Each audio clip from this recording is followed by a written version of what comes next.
Welcome into College Football Smothered and Covered. My name is Barrett Salee, episode 5 of the revamped version of the show. We are hanging around the top 100 in Apple Podcasts, so I thank you very much for your support early on in this second half of College Football Smothered and Covered. Of course, about 6 years ago, had a very successful SEC version of this show. Now we're going national, baby, and we've had a good response so far. Reminder, you can watch this show live on YouTube and Rumble. Still haven't settled on an exact time to go live, but I will tell you when we do. You can also catch it on an audio form, Apple Podcasts, Spotify, Amazon, Google Podcasts, wherever you get your podcasts. We will be there. There's a lot to talk about today in college football. It's the off season, right? But there's really no off season. Not to steal a line from Josh Pate, my good friend from Late Kick. I've said this for a very long time too. Now, he has the circle and X'd out. Very clever for Mr. Pate. But there is no off season. You deserve college football 24/7, 365. And that's why we are here. Michael Bratton, SEC Mike, coming up in about 8-9 minutes or so. But first, this isn't a college football ruling, but something in the legal space yesterday could have a big impact on the sport that we know and love. Dartmouth's men's basketball team, a National Labor Relations Board district, ruled that a union vote could happen. Now, not to get too deep in legalese, not a lawyer, although I am 2-0 in my amateur legal career, evicting a tenant from a rental property and also a small claims court on an HVAC system, but not to brag. Maybe bragging a little bit. But basically what this means is that Dartmouth men's basketball players are employees. And that could have ramifications across the entire sports world, college athletics world. And if you remember about, 9-10 years ago, the Northwestern football players tried to do this exact same thing and actually had the same exact result, except it was appealed, it was overturned, and we stayed essentially where we are right now, except obviously with NIL in the mix.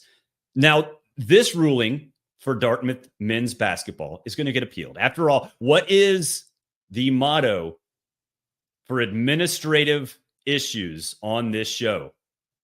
Billable hours, they are undefeated.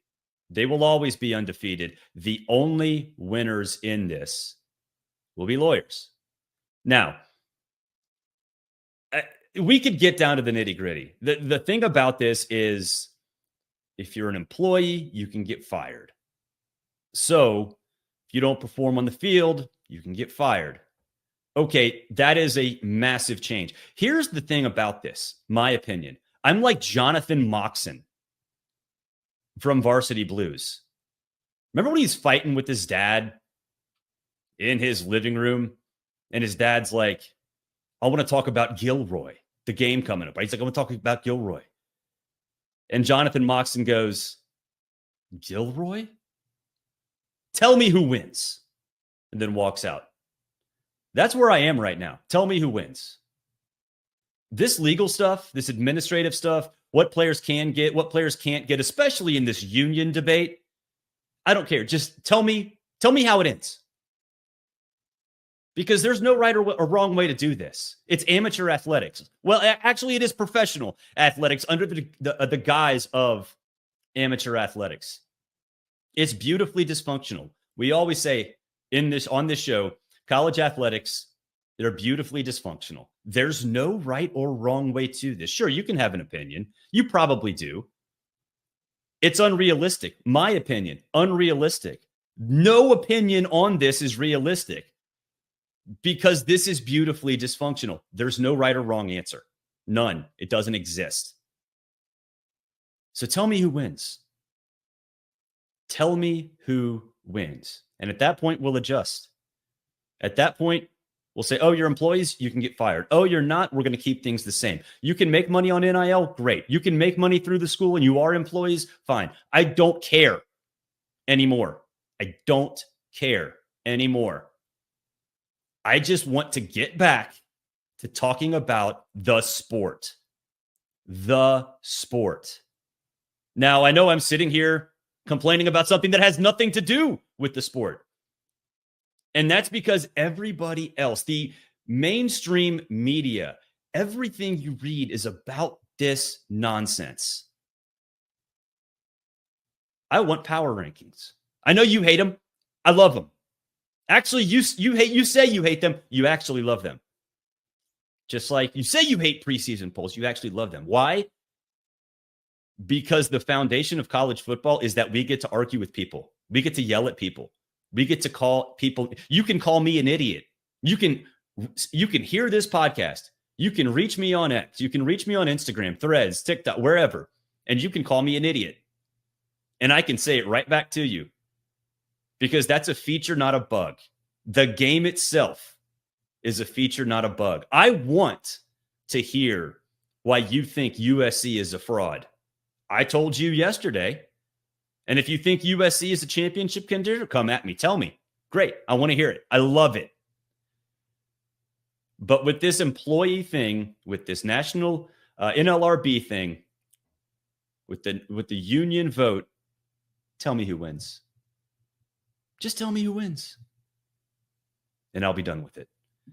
Reminder, this show brought to you by Coastal Vibe Vacations. Get ready for the ultimate family adventure. With Coastal Vibe Vacations, dive into fun under the sun, build sandcastles on pristine beaches, and create lasting memories with your loved ones. Our family-friendly resorts offer exciting activities for all ages, from poolside games to thrilling water sports, unwind in spacious accommodations that feel like a home away from home. Make this vacation unforgettable with the whole family. Coastal Vibe Vacations, where the sun, sea, and smiles come together. Book now for an ocean of family fun. We'll get to Michael Bratton in just a second. And look, we talked about power rankings. He's got some, and I love Michael. He's always there to stir the pot. He's always there to talk. He's always there to go toe-to-toe with anybody. You see him on Feinbaum. You see him everywhere. And so I cannot wait to get Michael's take on what happens in the SEC.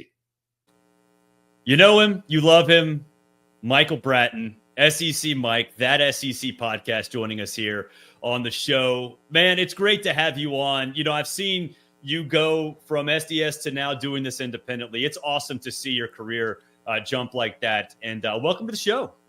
Hey, thanks for having me, Barrett. And, it's something. I mean, I've got no association with Smothered and Covered, but it brings tears to my little black heart, Barrett, that you're bringing it back, because I've said it publicly. I'll say it here on your platform, but it is one of the shows that inspired me to do my own show. I listened to every episode. I loved it for years. I was devastated when it went away, and I'm just so thankful that you're back. And I'm happy to help you in any way. And it's like a dream come true to go from a guy that just listens to a show to actually get to be on it.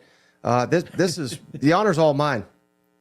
Well, I appreciate it. And look, it's interesting because when I started this back, and a lot of people are in this space, right? It's kind of people say it's oversaturated, and they ask me, what are you doing? And I'm like, look, there's no such thing as oversaturated. We're all in this together. This is not like terrestrial radio when we're competitors. If people like my show, they're going to go to your show. They're going to go to Pate's show. They're going to go to JD's show. And it's interesting how different this is. And so, it's great to have you on, and I'm so thankful with your kind words, because this is a lot of fun, and I'm looking forward to this chat. First things first, let's look at your power rankings. You can see these pinned to the top of your Twitter profile. And so let's talk a little bit about this, because, everybody loves power rankings. Everyone says they hate power rankings. They hate preseason polls. The truth of the matter is they love them, and that's why we do them. No surprise with Georgia, number one. But let's talk Ole Miss. And for the people who have watched the first 4 episodes of the show, they know exactly how I feel about Ole Miss. So let's break it down. What do you love about Lane Kiffin's Rebels? Well, first of all, let me start very briefly on, because I think you mentioned it there. A lot of people, power rankings, it's not like I invented this or anything, but the way I do it, Team A meets Team B on a neutral field. That's the only criteria I use for these power rankings. So I don't care where the game's played, and sometimes, let's say Ole Miss lost to Alabama in Bryant-Denny by 1 point. I may turn around and still have Ole Miss ranked higher than Alabama. So some people get up in arms about that, but that's the only criteria I have. So I wanted to put that out there flatly. So yeah, Ole Miss, why do I like them? I mean, continuity I think is huge. Everyone gets lost in all the additions they've had via NIL and free agency, as Lane Kiffin calls it, which they were some massive additions, no doubt. But I think even more important is getting Jackson Dart back, getting Trey Harris back, getting key offensive linemen back, staff continuity. There's just so many things. And I think Ole Miss, for years, Barrett, I've heard people in our space and fans just saying, you cannot build a program like this. You cannot build a roster that will compete at the highest level doing this 1 year free agency. Well, now we're looking around, and that seems to be the best way to. I was going to say that's the norm, right? Right, but Lane Kiffin, to his credit, he was among the first to actually do it, and I think that has given them a heads up on how to tackle these big additions. Should we wait? Should we go in now? Should we throw in all our chips? And it looks to me like everybody associated with Ole Miss, whether it's in the program, outside the program, the NIL, the collective. They're all pushing their chips in for 2024, and Nick Saban stepping away, the one guy they couldn't beat. Doors open. And not just them. I mean, heck, hardly anybody could beat Nick Saban. But the fact that he's out now, it opens it up all the more for Ole Miss this season.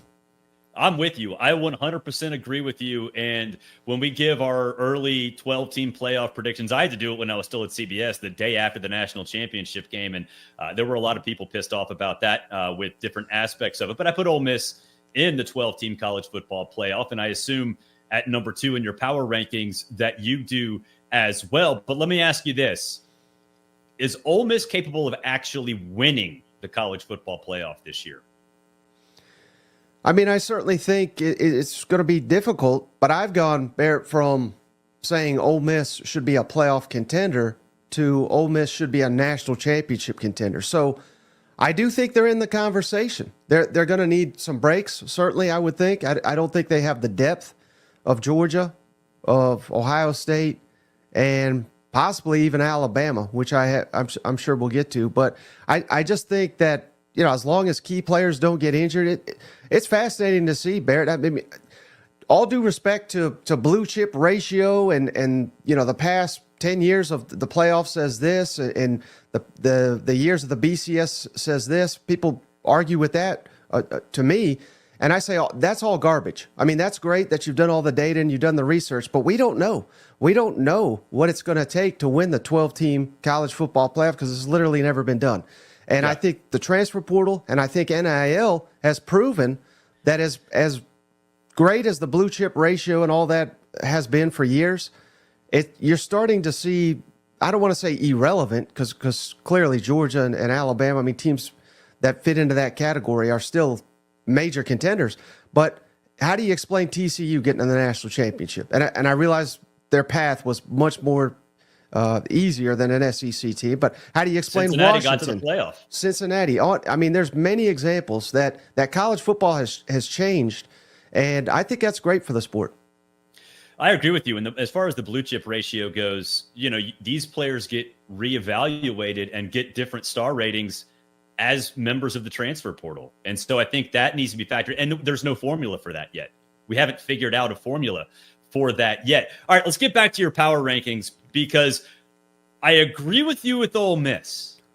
I disagree with you when and look, this is what makes this sport great. You can call me an idiot, I can call you an idiot, and we're all friends at the end, right? It's a feature, not a bug.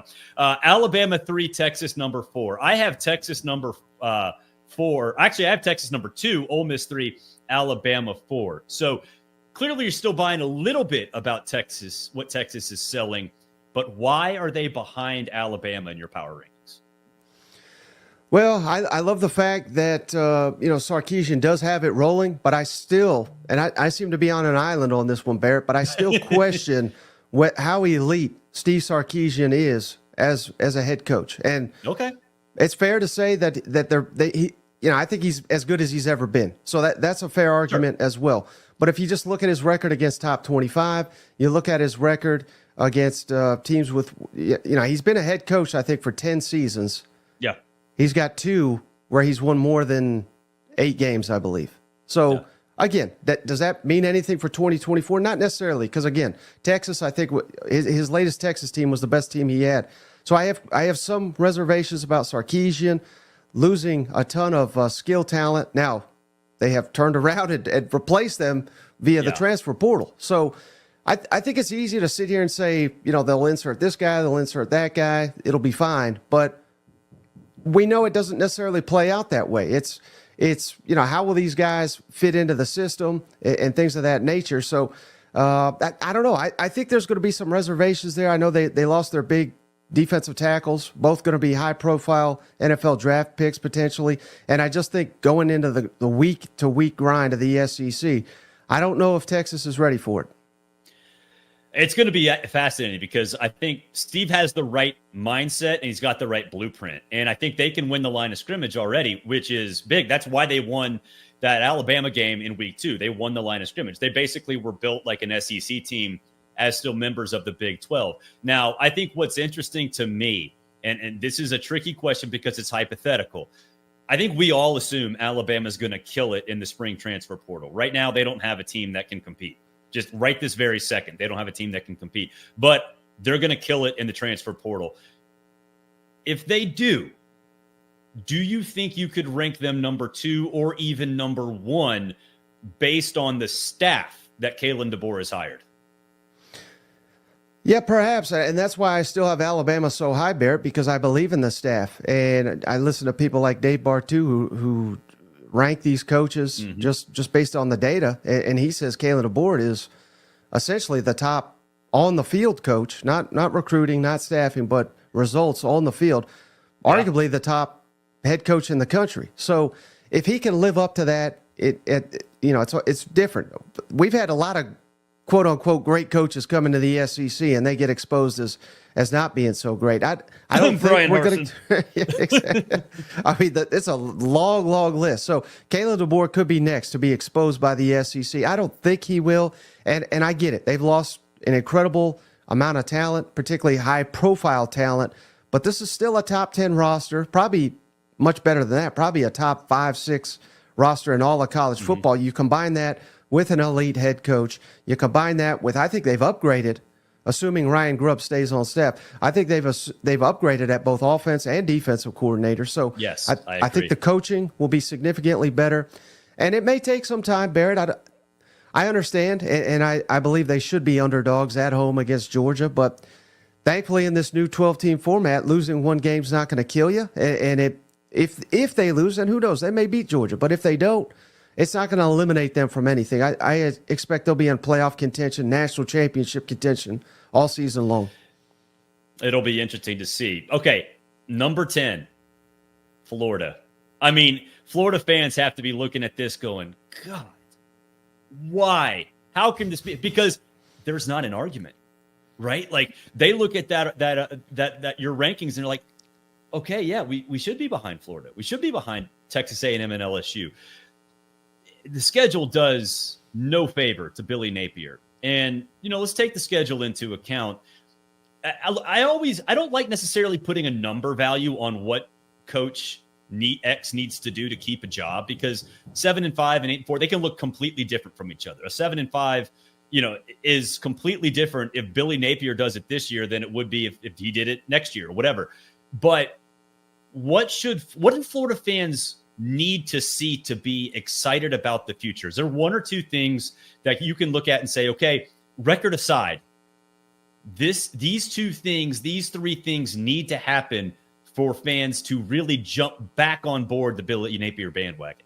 Well, Barrett, the funny thing is I put Florida 10th, and I think this is the one I got the most pushback on. How in the world can they not be lower? I mean, even Florida fans they're done with Napier. Not all of them, but a large swath of Florida fans already turning the page to whoever the next coach could be. I mean, I don't think there was anybody more upset that Jed Fish left Arizona than Florida fans, because that's who they have circled as their next head coach. But that's a different story. I'm not there yet, Barrett, and I realize the schedule is brutal, and that's what everybody looks at. And I don't know if you're familiar with Brad Powers' work, Sure, but he's a professional handicapper. He's one of the best out there. And I said, I put the over/under at 6 wins for the Gators this year, and he said, buddy, with this schedule, this is the toughest schedule I have seen in his 15 years being a Las Vegas handicapper. He said an average top 20 team would go 6-6 on this schedule, which I think we can agree, Barrett, Florida is not a top 20 team. Not today. They could be by the end of the season, but hope for Florida fans. I mean, I was among the many that kind of mocked the addition of Graham Mertz. That made no sense to me. I thought, did it right. Yeah, I mean, he was not spectacular, but he was not a disaster. You know what I mean? Yeah. Like, he was steady. He was steady Eddie for them. And I realized losing Trevor Etienne, I mean, that's a big blow, particularly where he went. But I think they're going to be fine at running back. They've got several talented runners. That's Billy Napier's bread and butter. I know there's been some consternation among the Florida fan base to get Billy Napier a play caller, but quite frankly, I thought the offense, was quite well last year, and yeah, you end the season 5 straight losses. That's ugly. It's hard to make a case to why that was promising, but again, it was much like this upcoming schedule. It was the most brutal part of the schedule. They never gave up. They were in basically every game. I mean, they could have beat LSU, but they basically handed Jaden Daniels the Heisman that night. Missouri, that game went right down to the wire. Missouri just won 11 games. Had their quarterback not gotten hurt, maybe they beat Florida State. Of course, Florida State's quarterback got hurt too. So I don't know. I see some optimism there. Austin Armstrong, year 2. I'm a big believer in year 2 of a scheme. You generally see a bump. And all they need is Florida to just not be awful on defense, which is what they have been, quite frankly. And bringing in Ron Roberts to be kind of a co-DC linebackers coach. He's worked with Napier. He's worked with Austin Armstrong. It seems like that staff continuity will be there. And, losing Corey Raymond, again, that's another one that on paper looks bad, but Corey Raymond's a great recruiter, but it doesn't seem like he's been coaching up his defensive backs that well. Look no further than where LSU has been the last couple of years in the secondary and where Florida has been in the secondary the last couple of years. Last thing, Mike, what do Auburn fans need to see from Hugh Freeze in year 2? Because I don't think they should stay with Peyton Thorne. I think they should still hit the portal after spring practice. What constitutes a good year? What constitutes a year where there's some excitement on the Plains? Well, Barrett, it seemed like the same talking point was made endlessly last offseason when it came to Auburn was, this will be an underwhelming team, but you got to watch Hugh Freeze because he always gets somebody, right? And he nearly got Georgia. Should have got Alabama. So, I mean, maybe there's some fairness to it, but coulda, shoulda, woulda. I mean, that bowl game, and I realize fans don't generally care about bowl games. They care about them, Barrett, when they get embarrassed by Maryland in a game that, again, you lose that's fine. But if you basically no-show it, that's where you got an issue. And I just don't know what to make of Hugh Freeze right now, Barrett, because what is he? I call him Gus Malzahn with baggage. I mean, that's essentially what he is. And that's not totally being disrespectful because, Gus Malzahn's a good coach too. But I don't know what is the selling point there. I mean, I realize they did really well in high school recruiting, but in today's modern college football, I think that's about worthless, Barrett, because if they go 5-7, 6-6 next season, I mean, some of those guys are probably going to hit the portal. And so what was the point of that? You know what I mean? Like, I realize you have to bring in touted high school recruits to improve your program, but why not do it with the portal as well? I don't know. It's like an old school approach for a new age of college football. I don't know how this is going to work. What we need to not see these dud performances. Why are we getting up for Georgia and Alabama, but we can't get up for New Mexico State and Maryland? I mean, to me, that's coaching, right? So we've got to get that turned around. And the fact that, it basically blew up his coaching staff. which maybe some of that was not something that he wanted to do, but something he had to do. It almost feels like a year zero. And at Auburn, with the fans, with the support, with the talent they have, I mean, I don't think you could really sell that to an Auburn fan that we're so bad that we had to have a year zero. And I realized Harsin was awful. But again, Lane Kiffin, Josh Heupel, coaches like this, they come in and they turn the thing around pretty quickly these days. Heck, even Shane Beamer and Sam Pittman managed to do it.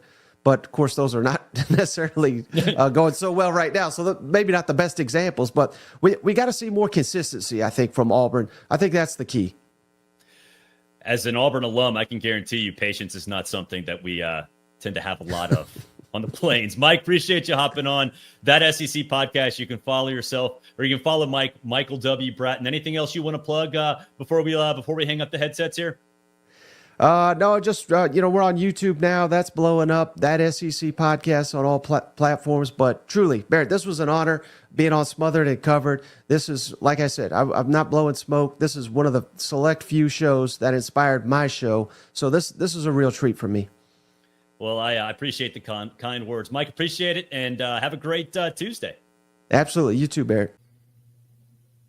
All right. Last thing before we wrap up the show today. National Signing Day, the traditional National Signing Day, is tomorrow, first Wednesday, I should say, of February. We had Tom Luganville on earlier in the show's existence, last Friday, I believe, and he talked about Ryan Williams being one of the bigger stories of traditional National Signing Day.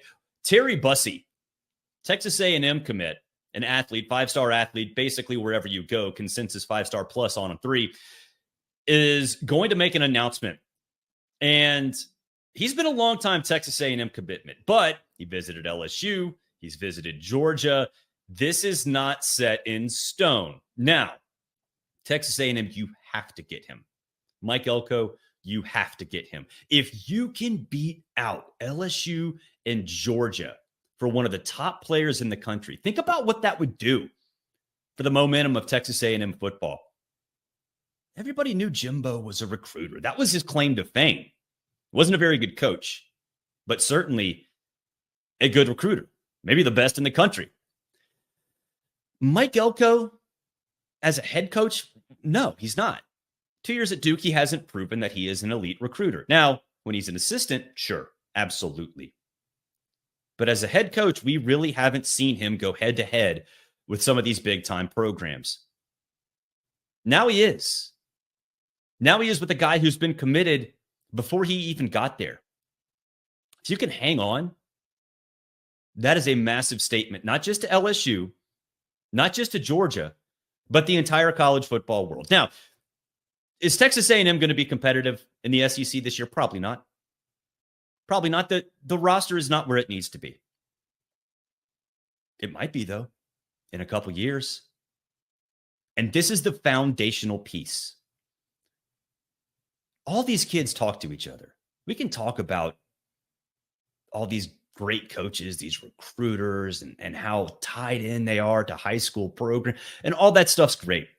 The best recruiters in the country are the players themselves. The best recruiters in the country are the players when they're at camps, when they're at high school games. They get to know each other. They talk on Snapchat, TikTok, wherever. And if you can get Terry Bussey in-house, he's going to look around and say, yeah, I stuck with Texas A&M because of X, Y, and Z. I could have gone to LSU or Georgia or wherever else in the country, literally anywhere else in the country, but I stuck with Texas A&M, and here's why. It would be massive, not just in the SEC, but around the country. Now, is it proof that Texas A&M is going to win the SEC and potentially make the college football playoff? No, it's not proof of that. I don't think you can have proof of that. Anybody who tells you otherwise is absolutely insane. But it will show that Mike Elko can be competitive in the SEC off the field, which, you know, the old saying, it ain't the X's and O's, it's the Jimmies and the Joes. Texas A&M could get a big Jimmy and Joe, Jimmy/Joe, on Wednesday if Terry Bussey reaffirms his commitment to the Texas A&M Aggies. That'll do it for this edition of College Football Smothered and Covered. I appreciate you checking the show out. We will be live on YouTube and Rumble. We are live on YouTube and Rumble, but we will settle on a time here in a little bit. You can also, of course, catch the show Apple, Google, Spotify, Amazon, wherever you get your podcasts. We will be there. Enjoy your Tuesday, everybody. We'll be back tomorrow, traditional National Signing Day here on College Football